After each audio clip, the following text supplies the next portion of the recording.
වස්සාන ධර්ම දේශනා ඕන කෙනෙක් ආසයි අසභ්‍ය දේවල් බල බල ඉන්න. අන්තර්ජාලය තුල අසභ්‍ය දේවල්නේ වැඩිපුරම තියෙන්නේ.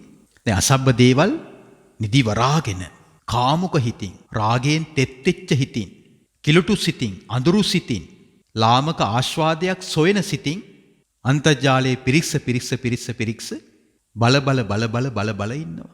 එතකොට ඒ රූපව තුල තියෙනවා සිත ඇදිලා යන ගතියක්. ලස්සනයි කියලාත් අපි කියනවා. ප්‍රිය ස්වරූපිකුත් තියෙනවා. කැමැත්තත් ඇති වෙනවා. හිත ගිහිල්ලා ඒ රූප වලට බැඳෙනවා. එතකොට එවැනි රූප සතුටින් පිළිගන්නවා. තව තවත් සර්ච් කරන්න හිතෙනවා. තව තවත් හොයන්න හිතෙනවා. විවිධ විදිහේ දේවල් බලන්න හිතෙනවා. ඇතැම් විට හිතෙන් කල්පනා කරනවා. මේක නියමයි අරකට වඩා මේක හොඳයි. ඒ ඔක්කොට වඩා මේක තමයි හොඳ. මේක තමයි ලේටස්ට් මේක. මේක අලුත් මේක. මේක තමයි අප්ඩේට් එක. විවිධ විදිහට හිත ඇතුළෙන්ම ಗುಣ කියනවා. එතකොට ඒ කාමුක කෙලෙස් ඇති වෙන තමන්ව කිලුටු කරවන, සිහිය විකල් කරවන එවැනි රූප තුල තමන්ගේ හිත බැස ගන්නවා. ඔහුගේ හිත සතුටින් ඒ රූප පිළිගනිද්දී සතුටින් ඒ කාමුක රූප ගැන හිත බැස ගනිද්දී ඔහුට උපදින්නේ ආසාවමයි. පුන්න තණ්හාව හටගත්තා කියලා කියන්නේ දුක හටගත්තා කියන එකයි. යම් රූපයකට හිත ඇදිලා ගිහිල්ලා බැඳිලා ගිහිල්ලා යම් රූපයකින් අපි විනෝදේ හොයනවා නම්, කෙලෙස් ආස්වාදේ හොයනවා නම්, එතන තමයි දුකේ ආරම්භය.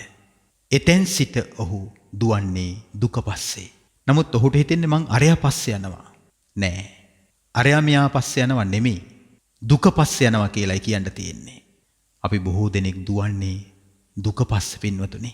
මේක අවබෝධ නොවන්නේ කිමද? අවිද්‍යාව නිසා. දිනපතා නවතම ධර්ම දේශනා ශ්‍රවණය කිරීමට වස්සාන ධර්ම දේශනා අපගේ YouTube නාලිකාව දැන්ම subscribe කරන්න. බෙල් අයිකනය ක්ලික් කරන්න.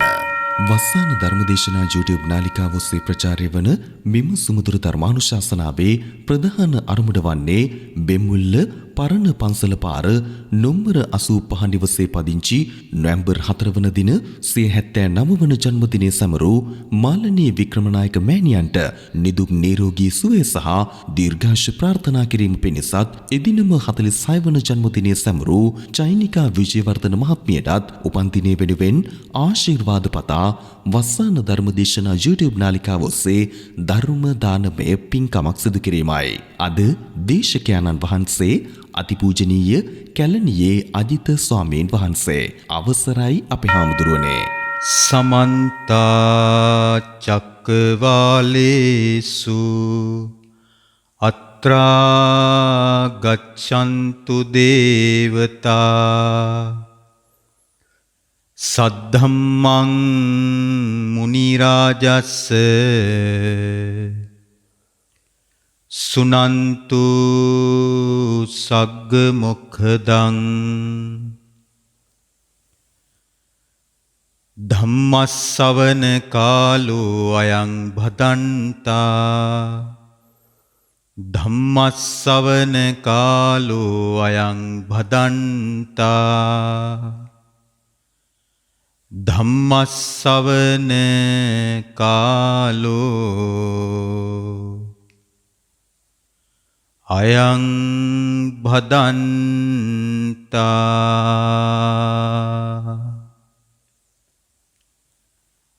නමෝ තස්ස භගවතෝ අරහතෝ සම්මා සම්බුද්දස්ස නමෝ තස්ස භගවතෝ අරහතෝ සම්මා සම්බුද්දස්ස නමෝ තස්ස භගවතෝ අරහතෝ සම්මා සම්බුද්දස්ස සුත්තන්ත පිටකේ මජ්ක්‍ධිම නිකායේ සලායතන වග්ගෝ පුන්නෝ වාද සුත්තන්ති.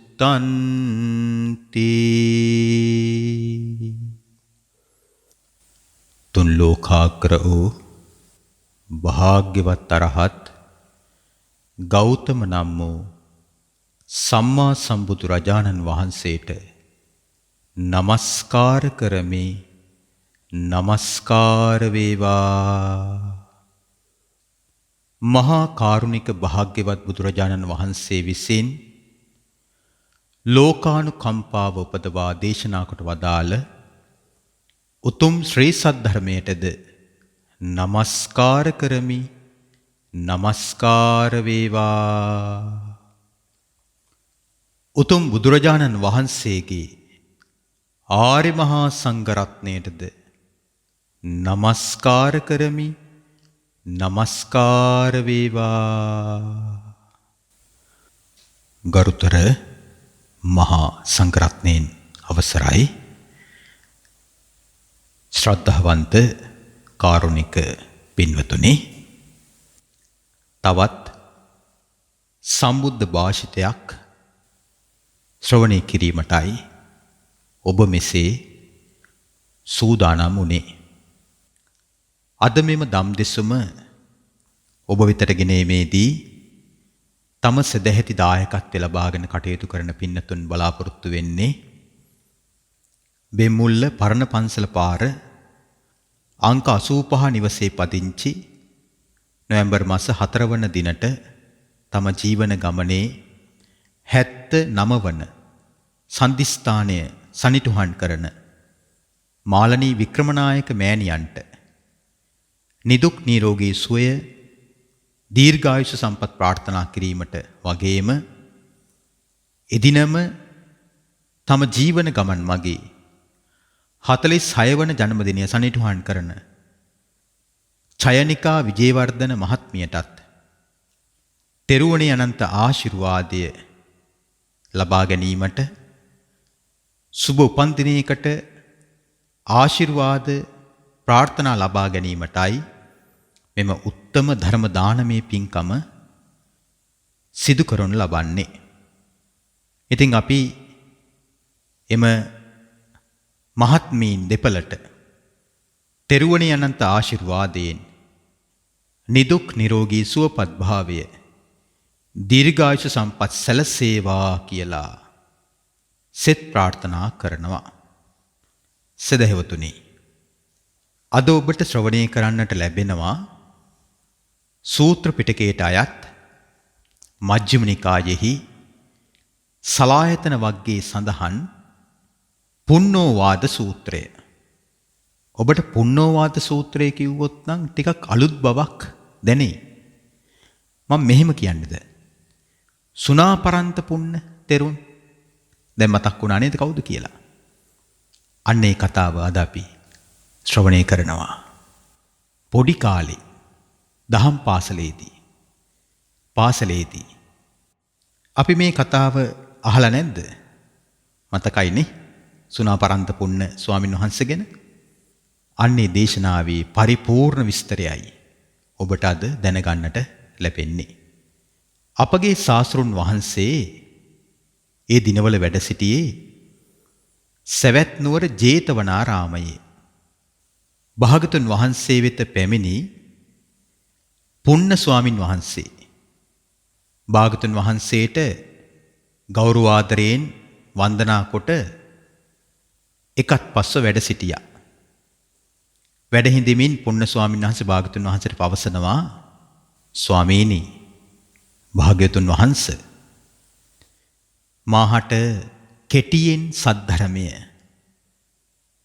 වදාරණ සේක් නම් මට භාග්‍යවතුන් වහන්සේගෙන් යම් ධර්මයක් අහලා දහම තුල හුදකලා වෙලා පිරිසෙන් වෙන් වෙලා දහමට කැප වෙලා හිතට කෙලෙස් එනකොට වීරිය අරගෙන ඒ කෙලෙස් දුරු කරමින් ජීවිතයේ දෙවෙනි කොට ධර්මයේ හැසිරීලා මට ඒ ධර්මය අවබෝධ කරගන්න ලැබෙනවා නම් ස්වාමීනි, එවැනි ධර්මයක් මම ඔබ වහන්සේගෙන් දැනගන්න කැමතියි.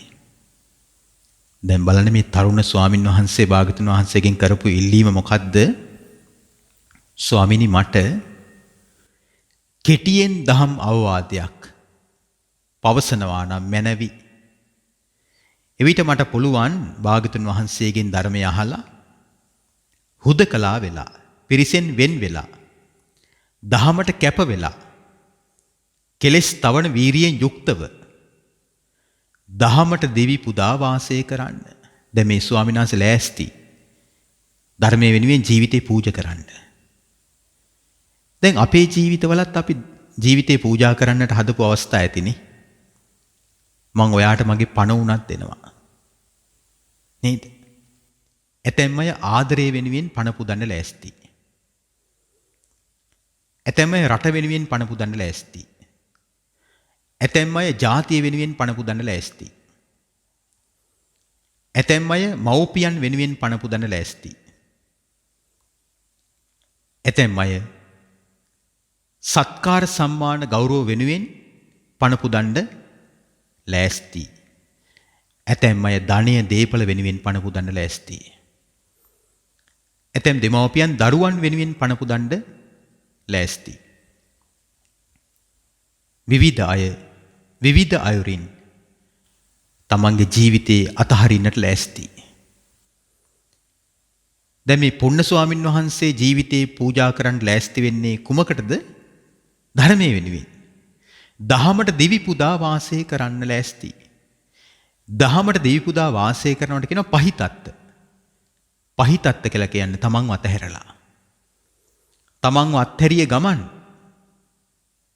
ධර්මයේ හැසිරෙන කෙනාට ධර්මයේ ප්‍රකට වෙනවා. ඒක මේ මෝඩ තීරණයක් නිසා වෙන එකක් නෙමෙයි. ඒක ප්‍රඥාවෙන් වෙන සිද්ධියක්. ප්‍රඥාව නිසා ලැබෙන පරිවර්තනයක්. භාගතුන් වහන්සේ පවසනවා පුන්න මේ පවසන ධර්මය ඊ타ත්ම හොඳින් සවන් යොමා අසව්. මනවින් නුවණින් මෙනෙහි කරව. මම ධර්මය ඔබට කියලා දෙන්නම්. එහෙමයි ස්වාමීනි කියලා බුදුරජාන් වහන්සේට පුන්න ස්වාමින් වහන්සේ පිළිතුරු දුන්නා. භාගතුන් වහන්සේ මෙසේ වදාරණ සේක. සන්තිකෝ පුන්න චක්කු විඤ්ඤේයා රූපා ඉත්තා කාන්තා මනාපා පිය රූපා කාමෝප සංහිතා රජනීයා තංච බික්ඛු අභිනන්දති අභිවදති අජ්ජෝසාය තිට්ඨති තස්සතං අභිනන්දතෝ අභිවදතෝ අජ්ජෝසාය තිට්ඨතෝ uppajjati නන්දි නන්දි සමුදයා දුක්ඛ සමුදයෝ පුණ්ණාති වදාමි. හරි ලස්සන විස්තරයක්. ඒක තමයි බුදුරජාණන් වහන්සේගේ භාෂාව, මාගධී භාෂාව. අපි දැන් මේ කාරණේ සිංහලෙන් තේරුම් ගන්න දෙපේ. පුන්න ඇසෙන් දැනගන්න රූප තියෙනවා. ඇසට පේන රූප. සිත් ඇදිලා යනවා. හරිම ලස්සනයි. අපිට ගොඩාක් ආසාව ඇති වෙනවා. ප්‍රිය ස්වරූපයෙන් යුක්තයි. කැමැත්ත ඇති වෙනවා. හිත ගිහිල්ලා ගැට ගැහෙනවා, බැඳෙනවා. එහෙම රූප තිබෙනවා. ඉතින් පුන්න ශ්‍රාවකයා එවැනි රූප හදවතින් පිළිගන්නවා. හිත සතුටින් පිළිගන්නවා. කොහොමද පිළිගන්නේ? ලස්සන රූපයක්. අරයාගේ ලස්සන, අරකේ ලස්සන. අභිනන්දති සතුටින් පිළිගන්නවා. එහි ಗುಣ කල්පනා කරනවා. අභිවදති. ಗುಣ හිතනවා. ಗುಣ හිතනවා කියලා කියන්නේ වටිනාකම් නේද? සංසන්දනය කරනවා. අරකට වඩා මේක ලාභයි, අරකට වඩා මේක වටිනවා, අතන්ට වඩා මෙතන හොඳයි. ಗುಣ හිතනවා, ಗುಣ කියනවා. අජ්ජෝසාය තිට්ඨති. සතුටින් පිළිගන්න නිසා, ಗುಣ හිතා, ಗುಣ කල්පනා කරන නිසා හිත ඒ තුල බැස ගන්නවා. එවිට එවැනි රූප සතුටින් පිළිගනිද්දී, එහි ಗುಣ කියද්දී, ಗುಣ හිතද්දී, එහි හිත බැස ගනිද්දී ඔහුට උපදින්නේ තණ්හාවමයි. පුන්න තණ්හාව හට ගැනීමෙනුයි දුක හටගන්නේ කියලයි තථාගතයන් වහන්සේ පවසන්නේ. නන්දි සමුදයා දුක්ඛ සමුදයෝ පුණ්ණාති වදාමි. ආසාව නිසායි පුණ්‍ය දුක උපදින්නේ.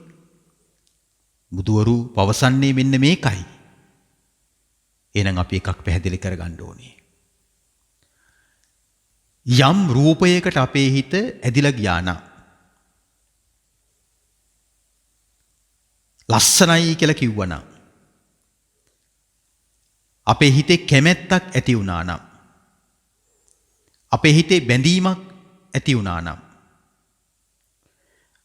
අපි එවැනි රූපයක් සතුටින් පිළිගත්තා නම් ඒ රූපයෙහි ගුණ වර්ණනා කළා නම් එවැනි රූප ගැන අපේ හිතේ ලොකු බැඳීමක් ඇල්මක් හට ගන්නවා. එවිට එවැනි රූප සතුටින් පිළිගන්නකොට ගුණ කියනකොට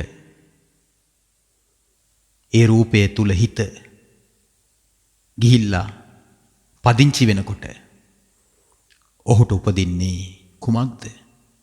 තණ්හාවයි. පුන්න තණ්හාව හට ගැනීමෙනුයි දුක හටගන්නේ කියලා තථාගතයන් වහන්සේ පවසනවා. හරි පැහැදිලි විග්‍රහයක් නේ. එහෙනම් දැන් මේක නිකම්ම නිකම් බණ පදයක් හැටියට නෙමෙයි. ඔබ මේ දැන් මේ අහන දේශනාව පුංචි මොහොතකට නතර කරලා ඔබම හිතන්න බලන්න. ඔබේ හිත ඇදිලා ගිය රූප පිළිබඳව, ඔබේ හිත බැඳිලා ගිය රූප පිළිබඳව, ඔබ සතුටු වෙන විනෝද වෙන රූප පිළිබඳව ඔබම හිතන්න. ඕන කෙනෙක් ආසයි අසභ්‍ය දේවල් බල බල ඉන්න. අන්තර්ජාලය තුල අසභ්‍ය දේවල්නේ වැඩිපුරම තියෙන්නේ. දැන් අසභ්‍ය දේවල් නිදි වරාගෙන කාමුක හිතින්, රාගයෙන් තෙත්ෙච්ච හිතින්, කිලුටු සිතින්, අඳුරු සිතින්, ලාමක ආස්වාදයක් සොයන සිතින් අන්තර්ජාලයේ පිරික්ස බල බල ඉන්නවා. එතකොට ඒ රූප තුල තියෙනවා සිත ඇදිලා යන ගතියක්. ලස්සනයි කියලාත් අපි කියනවා. ප්‍රිය ස්වරූපිකුත් තියෙනවා. කැමැත්තත් ඇති වෙනවා. හිත ගිහිල්ලා ඒ රූප වලට බැඳෙනවා. එතකොට එවැනි රූප සතුටින් පිළිගන්නවා. තව තවත් සර්ච් කරන්න හිතෙනවා. තව තවත් හොයන්න හිතෙනවා. විවිධ විදිහේ දේවල් බලන්න හිතෙනවා. ඇතැම් විට හිතෙන් කල්පනා කරනවා මේක නියමයි අරකට වඩා මේක හොඳයි. ඒ ඔක්කොට වඩා මේක තමයි හොඳ. මේක තමයි ලේටස්ට් මේක. මේක අලුත් මේක. මේක තමයි අප්ඩේට් එක. විවිධ විදිහට හිත ඇතුළෙන්ම ಗುಣ කියනවා. එතකොට ඒ කාමුක කෙලෙස් ඇති වෙන තමන්ව කිලුටු කරවන, සිහිය විකල් කරවන එවැනි රූප තුල තමන්ගේ හිත බැස ගන්නවා. ඔහුගේ හිත සතුටින් ඒ රූප පිළිගනිද්දී සතුටින් ඒ කාමුක රූප ගැන හිත බැස ගනිද්දී ඔහුට උපදින්නේ ආසාවමයි. පුන්න තණ්හාව හටගත්තා කියලා කියන්නේ දුක හටගත්තා කියන එකයි. යම් රූපයකට හිත ඇදිලා ගිහිල්ලා බැඳිලා ගිහිල්ලා යම් රූපයකින් අපි විනෝදේ හොයනවා නම්, කෙලෙස් ආස්වාදේ හොයනවා නම්, එතන තමයි දුකේ ආරම්භය. එතෙන් සිට ඔහු දුවන්නේ දුක පස්සේ. නමුත් ඔහුට හිතෙන්නේ මං අරයා පස්සේ යනවා. නෑ. අරයා මෙයා පස්සේ යනවා නෙමෙයි. දුක පස්සේ යනවා කියලායි කියන්න තියෙන්නේ.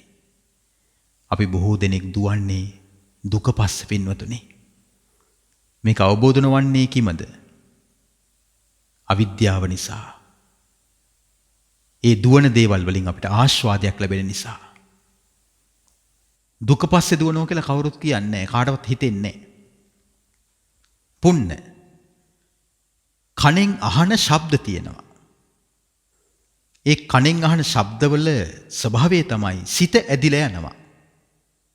ලස්සන මිහිරි ශබ්ද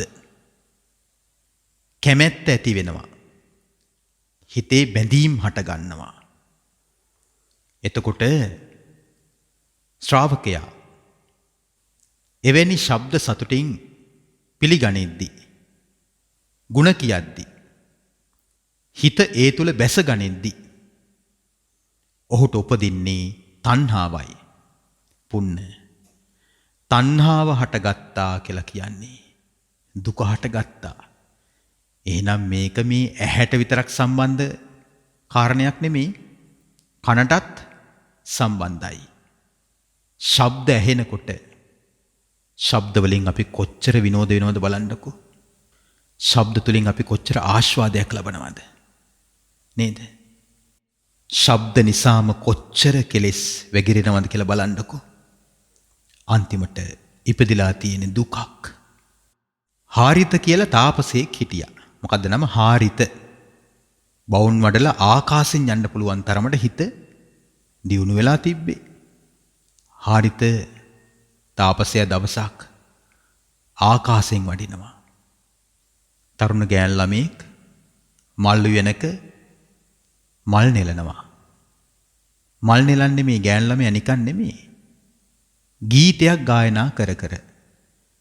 හරි මිහිරි හඬ, ලස්සන හඬ, හිත ඇදිලා යන කන්කලු ස්වරය, ලයාන්විතයි, ප්‍රේමණීයයි. හිත හොරා ගන්න ස්වරයක් තිබ්බේ. එහෙම කටහඬවල් තියන අය ඉන්නවනේ නේ. හාරිත තාපසයා මල්ලු වෙන උඩින් අහසෙන් යද්දී අර තරුණ ගෑනු දැරිවි ගීත මුමුණන හඬ ඇහුණා. මොකද උනේ? ෂණයෙන් හිත ඒ හඬට ඇදිලා ගියා. සිතේ කාමය උපන්නා. බැලුම් බෝලයක හුලන් යන්නේ නැහැ. ආකාශයෙන් ගිය කෙනා මල්ලු වෙනේ පතිත වුණා. දැහැන බිඳුණා. ලිය තඹරා මුදු කුසුමකි ඈ තවුසන්ගේ දැහැනේ සම බිඳිනා. එහෙමත් පදයක් අපි අහලා තියෙනවනේ. පදමාලාවක්. තවුසන්ගේ දැහැනේ සම බිඳින තරම් හඬක් ඒ තරුණියට තිබුණා. ඒ තරුණ හාරිත තාපසයාගේ හිත කාමයෙන් තෙත් වෙලා ගියා. දැන් හිතේ අමුතු කාමයක් කියලා එකක්ද තිබ්බේ? නෑ. දැන් නිර්වත් දර්ශනයක් දැකලාද? වෙනයම් අසභ්‍ය කතාවක් අහලාද? නැහැ. කවුරු හරි ස්පර්ශයකට කතා කරලාද? නැහැ. කනට ශබ්දයක් ඇහිලා. බලන්නකො මේ හිතේ මායාව. කොච්චර භයානක හිතක්ද අපිට තිබෙන්නේ. අහසින් ගිය කෙනාව පොළොවට පතිත කළා. මහා දෙයක් නෙමෙයි, කටහඬක් විසින්. තරුණිය බැලුවා හරි පුෂ්ටිමත්, කඩවසම් තරුණ ශ්‍රමණයෙක්. ඒ තරුණිය ඇස සංවර කරගෙන හිටිය නෙමෙයි, එයත් කාමයෙන් අන්ධ වෙලා හිටියේ. දැන් මේ අහසින් ගිය හාරිත තාපසයාත් කාමයෙන් අන්ධ වුණා. හාරිත තාපසයා හඬට වශී වුණා.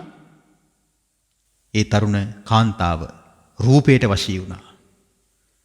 දෙන්නට දෙන්න අසත් ධර්මයේ යෙදුණා. තවුසගේ දැහැන් මිදුණා. තරුණියගේ පාරිශුද්ධතාවය කෙලෙසුණා. දැක්කද? පුංචි දෙයක් ඇති. මේ අසභ්‍ය වීඩියෝ දර්ශනම බලන්න ඕනේ නෑ. කටහඬක් ඇති නොමග යන්න. එතකොට ඒ නොමග යන ලක්ෂණ තිබ්බේ කටහඬේද? නෑ. කටහඬේ දෝෂයක්ද? නැහැ. කටහඬ ගොරෝසු කරගත්තොත් කාමයේ උපදින්නේ නැද්ද? එහෙම වෙන්නේ නෑ. ඔබ හිතන්නේ මේ ලයාන්විත ස්වරයට විතරද අපේ හිත ඇදිලා යන්නේ? නෑ, ගොරහැඩි ස්වරයටත් අපේ හිත ඇදිලා යනවා. චුල්ලපදුම ජාතකයේ චුල්ලපදුම කුමාරයාට පිටුපෑව තම පෙම්වතිය කුමරි ආලය උපදවා ගත්තේ කවුරු ගැනද? අර ගඳ ගහන කොටා ගැනනේ. නේද?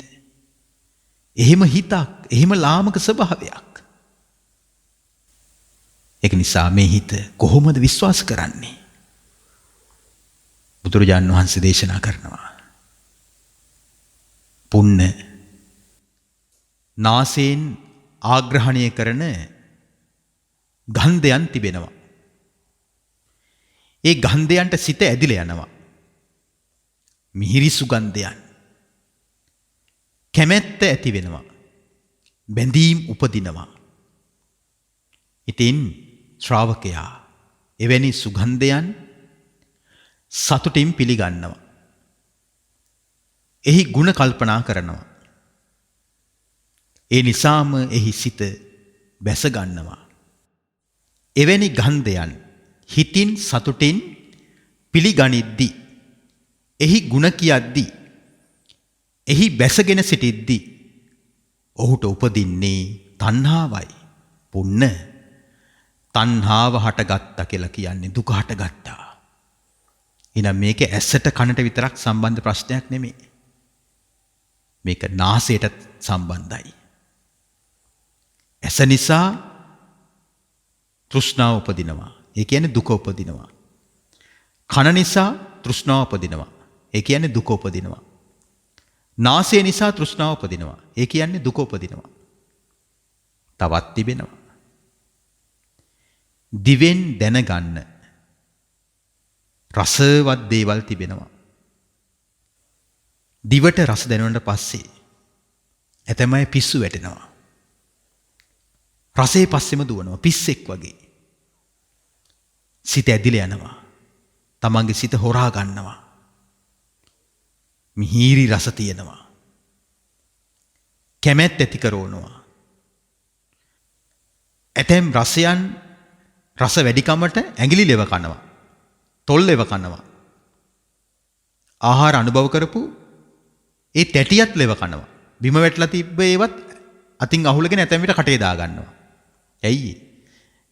මේවා බින්දුවක්වත් අපතේ යවන්න හොඳ නෑ කියලා එහෙම කියනවා. මිනිස්සු එච්චර ප්‍රේත වෙනවා. රසයට ගිජු කෙනාට මොකද්ද කියන්නේ? පෙරේතයා කියලා කියනවනේ. එහෙම වෙනවා. මිනිස් හිත ප්‍රේත මට්ටමටපත් වෙනවා දිවට දැනෙන රස නිසා. ඒකයි මෙයා හරි පෙරේතයි කියලා කියන්නේ. එයි ප්‍රේතයන්ගේ ස්වභාවය කෙලසෙම සොටු බින්දක් තිබ්බත් ඒක මරාගෙන ගිහිල්ලා හරි තමන්ගේ කරගන්නවා. එතකොට මේ පෙරේත මානසිකත්වයේ මිනිස්සුන්ට නැද්ද? අපෝ තියෙනවා. එතකොට ශ්‍රාවකයා එවැනි රසයන් සතුටින් පිළිගනිද්දී ගුණ කියද්දී ඒ රසේම හිත බැසගද්දී ඔහුට තණ්හාව උපදිනවා.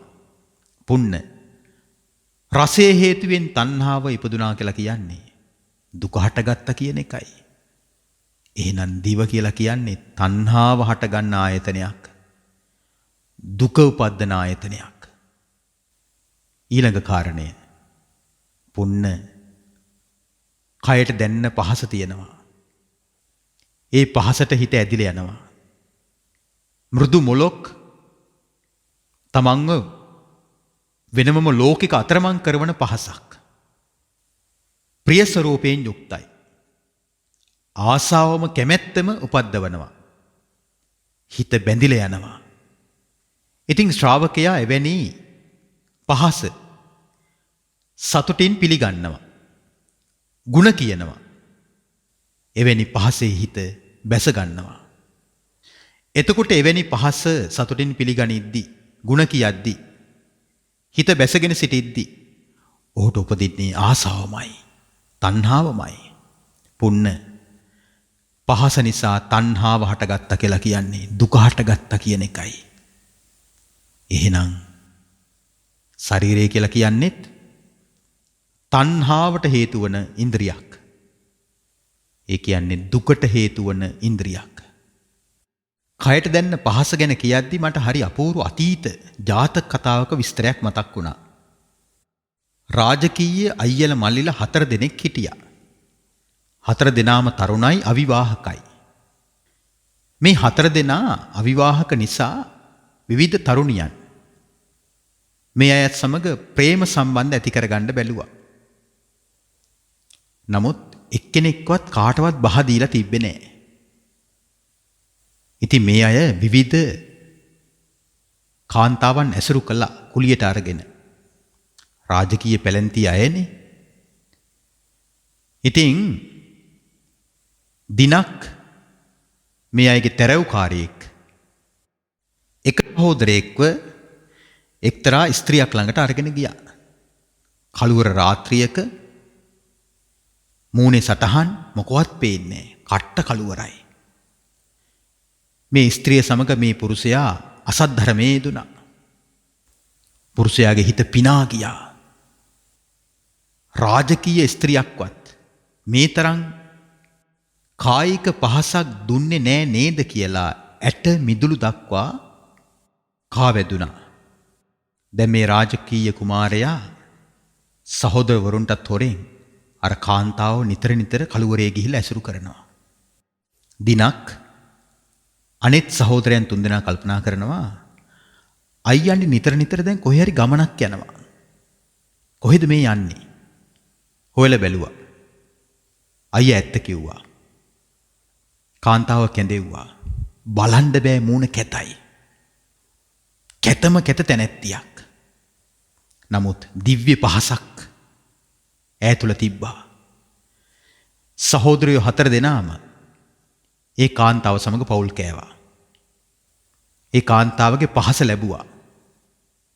වෙන කිසිම ස්ත්‍රියකගෙන් එවැනි පහසක් ඒ රාජකීය කුමාරවරුන්ට ලැබුණේ නැහැ.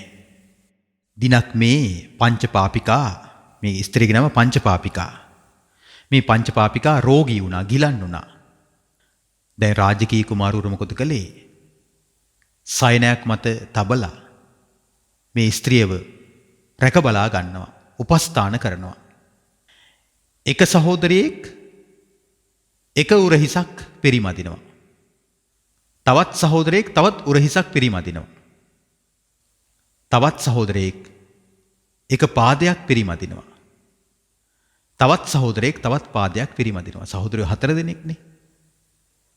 එතකොට සේවයේ නිරත වෙච්ච සේවකයෙක් ඇවිල්ලා ඒ කාන්තාවගේ යටිපතුල් පරිමදිනවා. ඒ කියන්නේ ෆුට් මසාජ් එකක් කරනවා. එතකොට ඒ සහෝදරයන් 4 දෙනාටම වෙන වෙනමම සංඥා නිකුත් කරනවා මේ කාන්තාව විසින්. මොකද්ද සංඥාව? දකුණු උරහිස හොල්ලලා කියනවා ඔයාට තමයි මම වැඩිපුර ආදරේ. ඒක අංග චලනයෙන් ලබා දෙන. එතකොට දන්නවා මෙයා මට කැමැත්ත ප්‍රකාශ කරා කියලා. වම් උරහිස හොලවලා කියනවා මං ඔයාට තමයි වැඩිපුර ආදරේ. වම් පාදේ හොලවලා කියනවා මං ඔයාට තමයි වැඩිපුර ආදරේ. දකුණු පාදේ හොලවලා කියනවා මං ඔයාට තමයි වැඩිපුර ආදරේ. දැන් මේ සයනය ළඟ බිම වාඩි වෙලා යටිපතුල් පිරිමදින සේවකයෙක් ඉන්නවනේ. ඇඟිලි ටික නමලා ඒ සේවකයාටත් සංඥාවක් දුන්නා. එතකොට සහෝදරයන් 4 දෙනාගෙන් වැඩිමහලු සහෝදරයා කල්පනා කළා මේ තැනැත්ති මටත් හස්ත සංඥාවක් නිකුත් කළා. අනිත් සහෝදරයන් 3 දෙනාටම යම් යම් සංඥා නිකුත් කළා. සයනයේ පාමුල වාඩි වෙලා ඉන්න මේ සේවකයාටත් මෙතුමිය ඇඟිලි වලින් සංඥාවක් නිකුත් කළා. වැඩිහිටි සහෝදරයාට හිතෙනවා එකත් එකටම මේ සේවකයාත් එක්කත් මේ කාන්තාවගේ කුමන හෝ අනියම් ඇසුරක් තියෙන හැටයි. කාන්තාවගෙන් සහෝදරයන් 4 දෙනාම බැහැරට ගියා. වැඩිහිටි සහෝදරයා කියනවා මල්ලිලා මම මේ කියන එක හොඳින් අහන්න. මටත් හස්ත සංඥාවක් නිකුත් කළා මේ කාන්තාව පංචපාපිකා. ඔබලා 3 දෙනාටත් විවිධ සංඥා නිකුත් කළ බව මම හොඳින් බලාගෙන හිටියේ. ඔබලා මගේ සහෝදරවරු. ඒ ගැන මගේ යමනාපයක් නැහැ. නමුත් සයනයේ පාමුල සිටිය සේවකයාටත් ඇඟිලි වලින් සංඥාවක් දුන්නනි. එහෙනම් මේ කාන්තාවගේ මේ සේවකයා සමගත් මොකක් හෝ අනියම් ඇසුරක් තියෙන්නට ඕනේ කියලා සේවකයාව කැඳෙව්වා. හස්තේ බෙල්ලට තියලා ඇහුවා තෝව මරනවා. කීපිය තොගේ මොකක් හරි අනියම් ඇසුරක් පංචපාපිකා සමග තියෙනව නේද? රාජ උදහසට ලක්වේ කියලා සේවකයා බය වුණා. අනේ කුමාරවරුනි මට සමාව දෙන්න කිව්වා. පංචපාපිකා මා සමගත් කාමසේවනයේ යෙදෙනවා. නුඹලා රාත්‍රී නින්දට ගියාට පස්සේ සඳලු තලයේ ඉඳලා උඩුමහලේ ඉඳලා ලණුවක ආධාරයෙන් මා වෙත පැමිණිලා මා සමගත් රමණයේ යෙදෙනවා. අනේ ගැත්තාට අනුකම්පා කරන්න කියලා ඒ සේවකයා දසාතේ වැන්දා. මේ කාන්තාවගේ නීච ස්වභාවය ගැන අවබෝධ කරගත්ත කුමාරවරු මොකද කළේ? කාන්තාව රජමාලිකාවෙන් පන්නලා දැම්මා. දැන් මේ ජාතක විස්තරයට අනුව අපිට වර්තමානයේ තුල විවිධ දේවල් හිතන්න පුළුවන්. පුරුෂාධිපත්‍ය කියලා කියන හරි නීච දෙයක් නේ. මොකටද කාන්තාවක්ව පිරිමි ගොඩක් ඇසුරු කළේ කියලා. දැන් අපි ඒ කතාව එච්චර දිග්ගස්ස ගන්න ඕනේ නැහැ. හරිද? කුමාරවරුන්ට දොස් කියන්න ඕනෙත් නැහැ, පංචපාපිකාට දොස් කියන්න ඕනෙත් නැහැ. මොකද මානව හිමිකම් යන්න නෙමෙයිනේ. නේද? වර්තමාන නැති මානව හිමිකම් ගිහිල්ලා ලොකු ප්‍රශ්න. මම ඔබට මේ කතාව උපුටා ගත්තේ කෙනෙක්ගේ හිත පාරවන්න නෙමෙයි. සමාජයේ පිරිසක් කොන් කරන්න නෙමෙයි. පදයක් හදන්න නෙමෙයි. කයට දැන්න පහස තුලින් මිනිස්සු කොච්චර අන්ධ වෙනවද, මත් වෙනවද? කොච්චර පිස්සු වැටෙනවද? ඒ කුමාරවරු 4 දෙනාත් නොමග ගියා. සේවකයාත් නොමග ගියා. ඒ විතරද? ඒ කුමාරවරුන්ගේ පහසට යට වෙච්ච ඒ කාන්තාවත් නොමගටම ගියානේ. ඒ කුමාරවරුන්ගේ පහස මදි වෙලා සේවකයා සමගත් වර්ධේ බැඳුනානේ. එතකොට මිනිස්සුන්ව කොච්චර ලාමක කරනවද කියලා බලන්නකො මේ කාමය. වර්තමානයේ තුල බලන්නකො මේ සමාජය ගත්තට පස්සේ හැම තැනම තානායම්, ගෙස්ට් හවුස්, සම්බාහන මධ්‍යස්ථාන මේ මොකක් පිනවන්නද? කය පිනවන්න. පහස ලබා දෙන්නේ. ගොඩක් තැන්වල සම්බාහනය කරනවා කියලා වැරදි දෙයක්මයි සිද්ධ වෙන්නේ. ඒක නිසා මිනිස්සුන්ට නොමග යන්න තමයි මේ මුළු ලෝකෙම විවෘත වෙලා තිබෙන්නේ. සුමකට යොමු කරන්නට කරුණු කියන අය කොච්චර අඩුයිද බලන්නකෝ. බුදුරජාණන් වහන්සේ දේශනා කරනවා පුන්න මනසින් දැනගන්නා, සිත් ඇදගන්නා ප්‍රියමනාප අරමුණු තිබෙනවා. එවැනි අරමුණු ප්‍රිය ස්වરૂපයෙන් යුක්තයි, කැමැත්ත ඇති කරනවා, ආසාව උපද්දනවා. එවැනි අරමුණු කෙරෙහි හිත බැඳිලා යනවා. එතකොට ශ්‍රාවකයා එවැනි පහස සතුටින් පිළිගන්නවා. ಗುಣ කියනවා. හිත බැස ගන්නවා. සතුටින් පිළිගනිද්දී, ಗುಣ කියද්දී, එවැනි අරමුණු වල හිත බැස ගනිද්දී ඔහුට උපදින්නේ තණ්හාවමයි. පුන්න තණ්හාව හටගත්තා කියලා කියන්නේ දුක හටගත්තා කියන එකයි. එහෙනම් පින්නතුනි මෙන්න මේ කාරණේ අවබෝධ කරගන්න ඕනේ. ඇසට පේන රූප නිසා, කන්ට ඇසෙන ශබ්ද නිසා, නාසයට දැනෙන ගඳ සුවඳ නිසා, දිවට දැනෙන රස නිසා, කයට දැනෙන පහස නිසා, මනසට දැනෙන අරමුණු නිසා ආශාව ඉපදුනා නම් දුක තමයි ඉපදුනේ. මොකද්ද ඉපදුනේ? දුක. උන්වහන්සේ මෙසේ වදාරනවා පුන්න ඇසට පෙනෙන සිත ඇදිලා යන රූප තිබෙනවා. කනට ඇහෙන සිත ඇදී යන ශබ්ද තිබෙනවා. නාසයෙන් ආග්‍රහණය කරන සිත ඇදී යන ගන්ධයන් තිබෙනවා. දිවට දැනෙන රස තියෙනවා. හිත ඇදිලා යනවා. කයට දැනෙන පහස තියෙනවා. හිත ඇදිලා යනවා. හිතින් හිතන අරමුණ තියෙනවා. හිත ඇදිලා යනවා. පුන්න මේ රූප, ශබ්ද, ගන්ධ, රස, පහස අරමුණු වලට හිත ඇදිලා මනාපේ ඇති වෙලා කැමැත්ත ඉපදුනාද ශ්‍රාවකයා සිහි නුවණින් යුක්තව එවැනි රූප, ශබ්ද, ගන්ධ, රස, පහස සතුටින් වැළඳ ගන්නෑ, පිළිගන්නේ. ඒවායේ ಗುಣ කල්පනා කරන්නේ, ಗುಣ පවසන්නේ. ඒ කාමයන් කෙරෙහි හිත බැසගන්නේ නැහැ. ඔහුගේ හිත රූප, ශබ්ද, ගන්ධ, රස, පහස අරමුණු ඔස්සේ නොමග නොයද්දී, සතුටින් පිළි නොගද්දී, ඒවායේ ಗುಣ නොපවසද්දී, හිත නොබැස ගනිද්දී ඔහුට නිරුද්ධ වන්නේ තණ්හාවයි. පුන්න තණ්හාව නිරුද්ධ වීමෙනුයි දුක නිරුද්ධ වෙලා යන්නේ.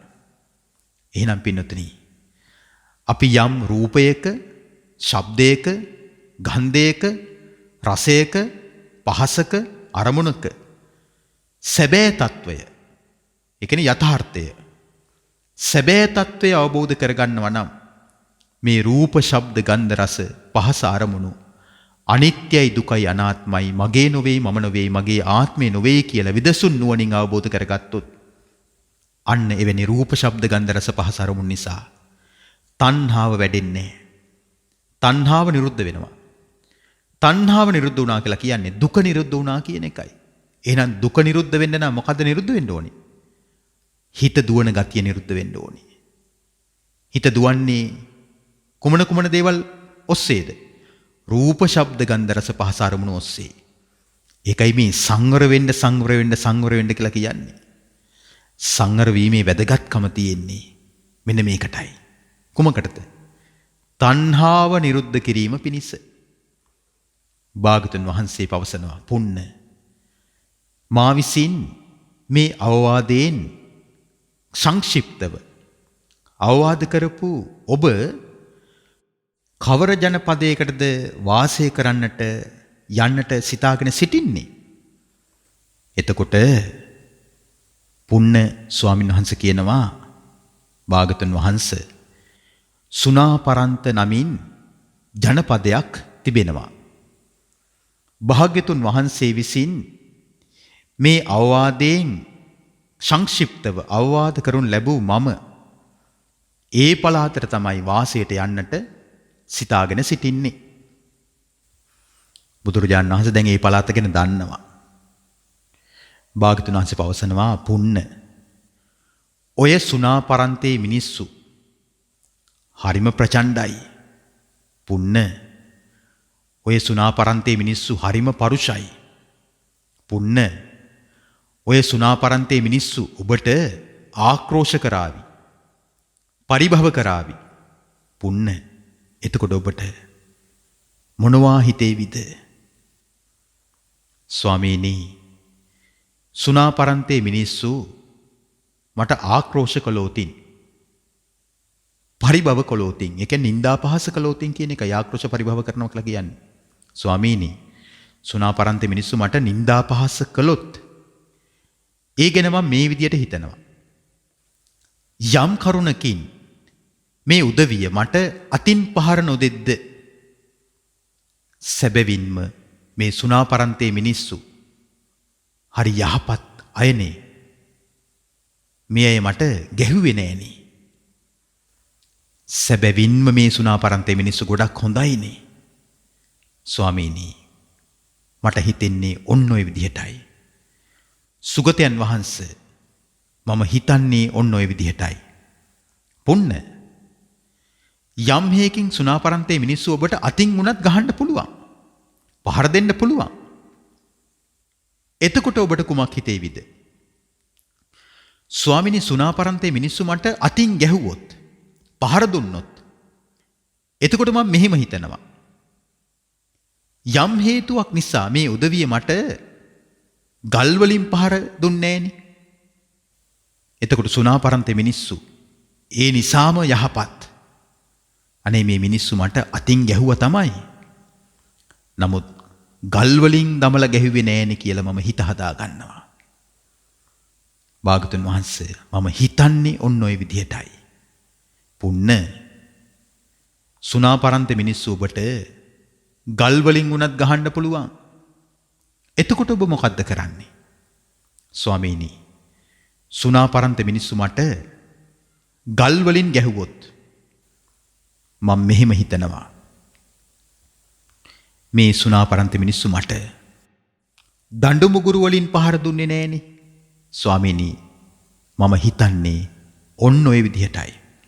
පුන්න සුණාපරන්තේ දරුණු මිනිස්සු ඔබට දඬු මුගුරු වලිනුත් පහර දෙන්න පුළුවන්. එතකොට ඔබ ස්වාමීනි සුණාපරන්තේ මිනිස්සු මට දඬු මුගුරු වලින් පහර දුන්නොත් මම මෙහෙම හිතනවා. අනේ මේ උදවිය මට ආයුධ වලින් පහර දුන්නේ නෑනේ. ඒක නිසා මේ අය ගොඩක් හොඳයි. මට ආයුධ වලින් පහර දුන්නේ නෑ කියලා මම හිතනවා ස්වාමීනි. පුන්න සුණාපරන්ත මිනිස්සු ඔබට ආයුධ වලින් පහර දෙන්නත් පුළුවන්.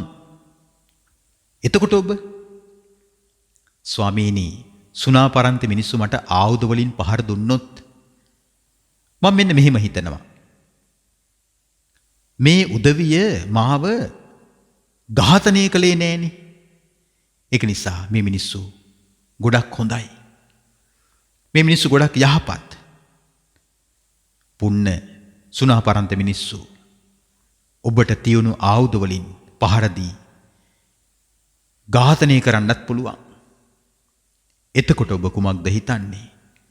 ස්වාමීනි සුණාපරන්ත මිනිස්සු මට ආයුධ වලින් පහර දීලා ඝාතනය කළොත් මම මෙන්න මෙහෙම හිතනවා ස්වාමීනි. භාග්‍යතුන් වහන්සේගේ උතුම් ශ්‍රාවකයෝ ඉන්නවා. කයනුපස්සනාව තුළ ඒ අය කය පිළිකුල් වශයෙන් වඩනවා. ඒ අයට මේ කය අප්පිරියයි. ජීවිතය ගැන ඒ අය පිළිකුලෙන් බලන්නේ. මේ දෙතිස් කුණපයන් ගැන සමන්විත ජීවිතය ගැන ඒ අය ලැජ්ජාවෙන් ඉන්නවා. මේ කුණු ගොඩක් නඩත්තු කර කර ඉන්නව නේද? ඒ අය මේ ගැන පිළිකුලෙන් ඉන්නවා. ඇතැම් අය මේ පිළිකුල් ශරීරය පිළිකුල් බව අවබෝධ කරගෙන අනේ මේ ජීවිතෙන් ඉක්මනින්ම සමුගන්න ඇත්නම් කියලා ජීවිතේ පරදුවට සබලා නිවනට කැප වෙනවා. ඇතැම් අය නිවන පිණිස ජීවිතෙත් නැති කරගන්නවා. ස්වාමීනි භාග්‍යතුන් වහන්සේ මම හිතන්නේ තව පිරිසක් මාව නැසුවොත් ඝාතනය කළොත් නිවන පිණිස කැපකරපු ජීවිතේ හදාගත් හිතින් තව පිරිසක් විසින් මාව නසනවනම් නසපු දෙන් මං හිත හදාගෙන මැරෙනවා කියලා. ස්වාමීනි මම කිසිවෙක් කෙරෙහි තරහා වෛර අමනාපයක් ඇති කර නොගෙන හදාගත් හිතින් සමුගන්නවා. බුදුරජාණන් වහන්සේ පවසනවා පුන්න සාදු සාදු පුන්න සාදු සාදු පුන්න ඊ타ත්ම යහපත් පුන්න ඊ타මත් යහපත්. ඔබට ඔය දමණයෙන් සංසිඳීමෙන් යුක්ත වීම නිසා සුණාපරන්ත ජනපදයේ වාසය කරන්නට පුළුවන්මයි. ඔබ තමයි සුදුස්සා. ඔබ තමයි සුණාපරන්තයට යා යුත්තේ. පුන්න දැන් ඔබ යමකට කාලය දන්නව නම් දැන් ඔබ එය කළ යුතුයි. බුදුරජාණන් වහන්සේගෙන් අවසරය ලැබුණා. අවවාද ලැබුණා. ධර්ම පණිවිඩෙත් ලැබුණා. පුන්න ස්වාමින් වහන්සේ භාග්‍යතුන් වහන්සේ වදාළ දේශනාව සතුටින් පිළි අරගෙන හදපිරි සතුටින් අනුමෝදන් වෙලා අසුනෙන් නැගිට භාග්‍යතුන් වහන්සේට ආදරයෙන් වැඳ ප්‍රදක්ෂිනා කොට කුටිය අස්පස් කරලා පාත්‍රා සිවුරු රැගෙන සුණාපරන්ත ජනපදයට චාරිකාවේ වැඩම කළා. සුණාපරන්තයට පැමිණියා. පුන්න ස්වාමින් වහන්සේ වැඩම කරලා පළමු අවුරුද්ද ඇතුළම 500ක් උපාසකවරුන්ට චතුරාර්ය සත්‍ය ධර්මය අවබෝධ කෙරෙව්වා. 500ක් උපාසකවරුන්ට කියලා කියන්නේ ඒ දරුණු නපුරු මිනිස්සුන්ට ධර්මය කියලා දුන්නා. ඒ අය තෙරුවන් සරණ ගියා. සිල්වතුන් වුණා, ගුණවතුන් වුණා. සීල සමාධි ප්‍රඥා ප්‍රගුණ කළා. මාර්ගඵලලාභීන් බිහි වුණා. ඒ අවුරුද්ද ඇතුළතදීම උපාසිකාවන් 500කුත් චතුරාර්ය සත්‍ය ධර්මය අවබෝධ කළා. කාන්තාවන්ටත් ධර්මය කියලා දුන්නා. ඒ අවුරුද්ද ඇතුළතදීම තමන් වහන්සේ අනුන්ට අනුශාසනා කළා වගේම තමනුත් සීල සමාධි ප්‍රඥා ප්‍රගුණ කොට ත්‍රිවිද්‍යාව උපදවාගෙන රහතන් වහන්සේ නමක් බවට පත් වෙලා පිරිනිවන් පෑවා. බලන්නක මේ මිනිස්යන් කොච්චර වෙනස් කරන්න පුළුවන්ද? දරුණුයි නපුරුයි කියලා හංවඩු ගහපු මිනිස්සුන්ව බුද්ධ ශ්‍රාවකයන් විසින් වෙනස් කරලා තියෙන හැටි.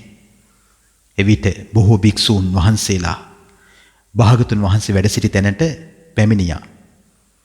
භාගතුන් වහන්සේට වැඳ නමස්කාර කොට පවසනවා, ස්වාමීනි, භාගතුන් වහන්සේ විසින් කෙටි අවවාද කොට සුණාපරන්තය වෙත වැඩම කරපු පුන්න කියන ස්වාමින් වහන්සේ කලුරිය කළා.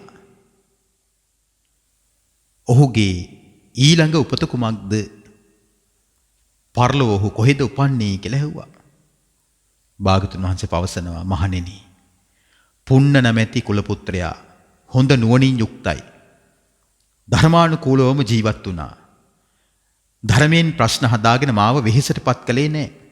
මහණෙනි, පුන්න කුලපුත්‍රයා රහතන් වහන්සේ නමක් බවට පත් වෙලා පිරිනිවන් පෑවා. සාදු සාදු සාදු. අසිරිමත්. බලන්න මේ මිනිස් ජීවිතයක තියෙන පරිවර්තනය. ඉතින් පින්නතුනි, මේ දේශනාවෙන් අපිට ගන්න තියෙන්නේ ගැඹුරුම් පාඩම මොකද්ද? ඉවසීම කියන එකයි. ඉවසීම කියන එක පුදුමාකාර ගුණයක්. ඔබට ඉවසන්න පුළුවන් නම් ඔබට නිවන් දකින්නත් පුළුවන්. ඔබට ඉවසන්න බැරි නම් ඔබට අවබෝධ කරන්න බෑ.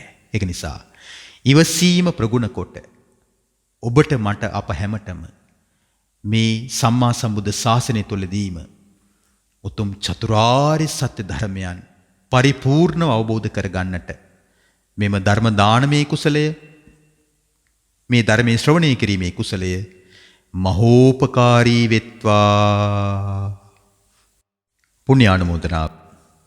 අද දින වස්සාන ධර්මදේශනා YouTube නාලිකාව ඔස්සේ මෙම දම් දෙසුම ඔබ වෙත තිලින කිරීමේදී තම සදැහැති දායකත්වය ලබාගෙන කටයුතු කොට තිබෙන්නේ බෙම්මුල්ල පරණ පන්සල පාර අංක 85 නිවසේ පදිංචි නොවැම්බර් මාස 4 වන දිනට 79 වන ජන්මදිනය සමරන මාලනී වික්‍රමනායක මෑණියන්ට නිදුක් නිරෝගී සුවය සහ දීර්ඝායුෂ ප්‍රාර්ථනා කිරීම පිණිස වගේම එදිනම 46 වන උපන්දිනය සමරන චයනිකා විජේවර්ධන මහත්මියටත් සුබ උපන්දිනයකට ආශිර්වාද පතා මෙම ධර්ම දානමේ පින්කම සිදු කොට තිබෙනවා.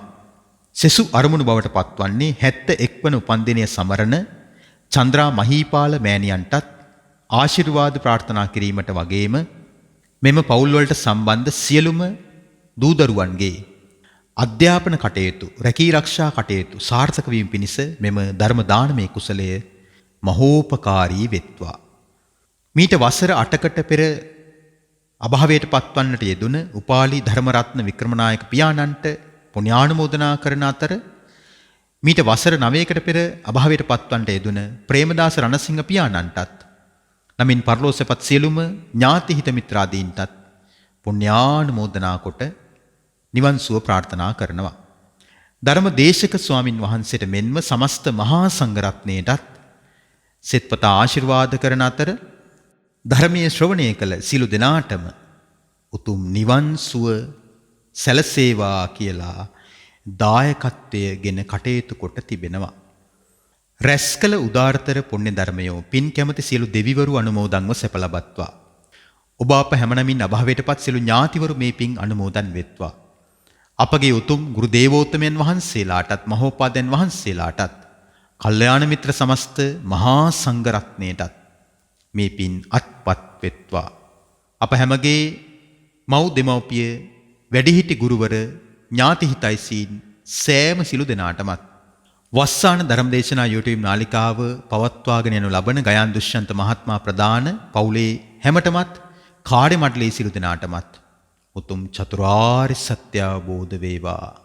ලෝකේ පුරා සද්ධර්මයේ ශ්‍රවණය කරපු සුපින්වත් ඔබ හැම දිනාටම මෙම ධර්මයේ ශ්‍රවණය කිරීමේ කුසලය නිවන් සුව පිණිස හේතු වාසනා වෙත්වා. දෙවියන්ට පින් දෙමු මාත් සමගම කියමු. ආකාසට්ටාච භුම්මට්ඨා දේවානාගා මහිද්దికා පුඤ්ඤන්තං අනුමෝදිත්වා චිරන් රක්ඛන්තු ශාසනං. ආකාසට්ටාච භුම්මට්ඨා දේවානාගා මහිද්దికා පුඤ්ඤන්තං අනුමෝදිත්වා චිරන් රක්ඛන්තු දේශනං.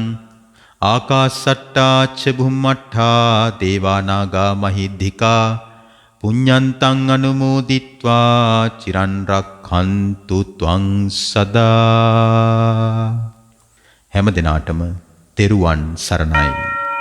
වස්සාන ධර්මදේශනා YouTube නාලිකාව ඔස්සේ ඔබ ඒ ශ්‍රවණය කළේ බෙම්මුල්ල පරණ පන්සල පාර නොම්බර 85 නිවසේ පදිංචි නොවැම්බර් 4 වන දින 79 වන ජන්මදිනය සැමරූ මාලිනී වික්‍රමනායක මෑණියන්ට නිදුක් නිරෝගී සුවය සහ දීර්ඝායුෂ ප්‍රාර්ථනා කිරීමත් එදිනම 46 වන උපන්දිනය සැමරූ චෛනිකා විජේවර්ධන මහත්මියටත් උපන්දිනය වෙනුවෙන් ආශිර්වාද පතා වස්සාන ධර්මදේශනා YouTube නාලිකාව ඔස්සේ ධර්ම දානමය පින්කමක් සිදු කිරීමයි. සිදු කළා වූ ධර්ම දානමය කුසලයේ අනුභවයේ බලයෙන් එම පවුලේ පින්වත් සියලුම දෙනාට නිදුක් නිරෝගී සුවය උදා වේවායි සාදු සිතින් ප්‍රාර්ථනා කරමු. ධම්මසු ඔබ සැමටත් සම්මා සම්බුදු සරණයි. විදේශගතව සිටින ඔබටත් ඔබේ ජන්මදිනය වෙනුවෙන් ඔබෙන් වෙන් වූ නැහිත මිතුරන් වෙනුවෙන් පුණ්‍ය අනුමෝදනා කිරීමටත් සුජීවත්ව සිටින ඔබේ දෙමාපියන්ට ආශිර්වාද කිරීමටත් වස්සාන ධර්මදේශනා YouTube නාලිකාව ඔස්සේ දායකත්ව ධර්මදේශනා ප්‍රචාරය කිරීම සඳහා දැන්ම කතා කරන්න 071 57 57 13 දුරකථන අංකයට 071 57 57 13 දුරකථන අංකයට ධම්මසු ඔබ සැමට තෙරුවන් සරණයි. 0.71 8යි 57යි 57යි 13 0.71 8යි 57යි 57යි 13 වස්සාන ධර්මදේශනා දිනපතා නවතම ධර්මදේශනා ශ්‍රවණය කිරීමට වස්සාන ධර්මදේශනා අපගේ YouTube නාලිකාව දැන්ම subscribe කරන්න. බෙල් අයිකනය ක්ලික් කරන්න. වස්සාන ධර්මදේශනා